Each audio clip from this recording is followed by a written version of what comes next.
Do you know the way to San Jose? I'm going back to find some peace of mind in San Jose. LA is a great big freeway. Put 100 down and buy a car.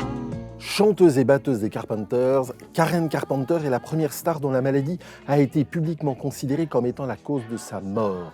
C'est le 4 février 1983, elle avait 32 ans. Les Grands Macabres, Bertrand Dical.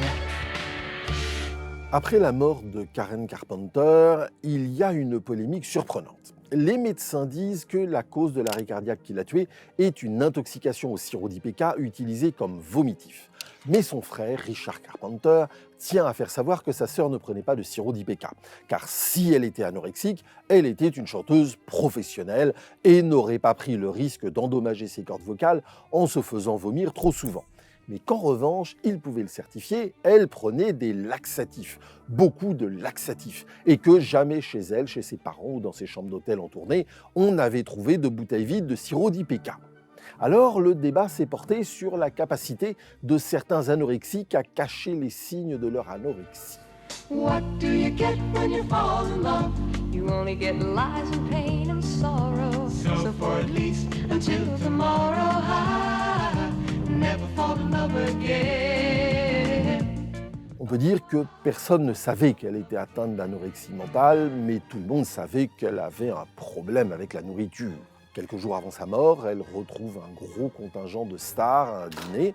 Après la cérémonie des Grammy Awards, devant son amie Dionne Warwick, elle se retourne et radieuse, elle monte ses fesses. « Hey, look at me, I've got an ass !» J'ai un cul. Elle sort de thérapie, elle a pris 15 kilos, alors tout le monde rigole, mais elle est quand même assez maigre. C'est une histoire parallèle à sa carrière, une chronologie qu'il faudrait détailler. Première alerte, première rechute, première ordonnance, premier psy qui dit n'importe quoi, première copine qui donne un mauvais conseil, premier amant qui dit ce qu'il ne faut pas dire, première victoire personnelle contre la maladie. Pour tout ça, on n'a pas les dates. En revanche, on sait tout ce qui est peut-être moins important. Le premier cours de claquettes à 4 ans, la première batterie à 13 ans, les premiers concerts à 15 ans, le premier album des Carpenters à 19 ans, le premier numéro 1 des ventes à 20 ans en 1970. Walk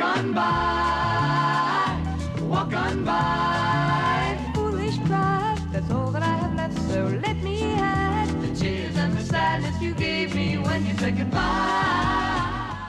On ne connaît pas bien les Carpenters en France. Disons que ce serait comme si Julien Clerc et Isabelle Boulay étaient frères et sœurs et qu'ils travaillaient ensemble. De la chanson heureuse qui rend heureux. Alors évidemment, pour comprendre, on a compté les douleurs. La petite Karen, écrasée par son frère Richard, pianiste surdoué de 3 ans plus vieux qu'elle. Le déracinement à 13 ans du Connecticut vers la Californie. Et puis son grand amour qui ne lui dit qu'après leur mariage qu'il ne peut pas avoir d'enfant. Et puis sa maison de disques qui refuse son premier album solo et qui veut lui faire payer les frais d'enregistrement. Ou alors c'est autre chose. C'est la première fois qu'aux États-Unis on parle autant de l'anorexie mentale. Ce 4 février 1983, quand Karen Carpenter est tuée par un arrêt cardiaque à 32 ans, des millions de gens découvrent une souffrance que jusque-là on cachait sous de grandes robes à manches longues. And all the stars that never won are parking cars and pumping gas.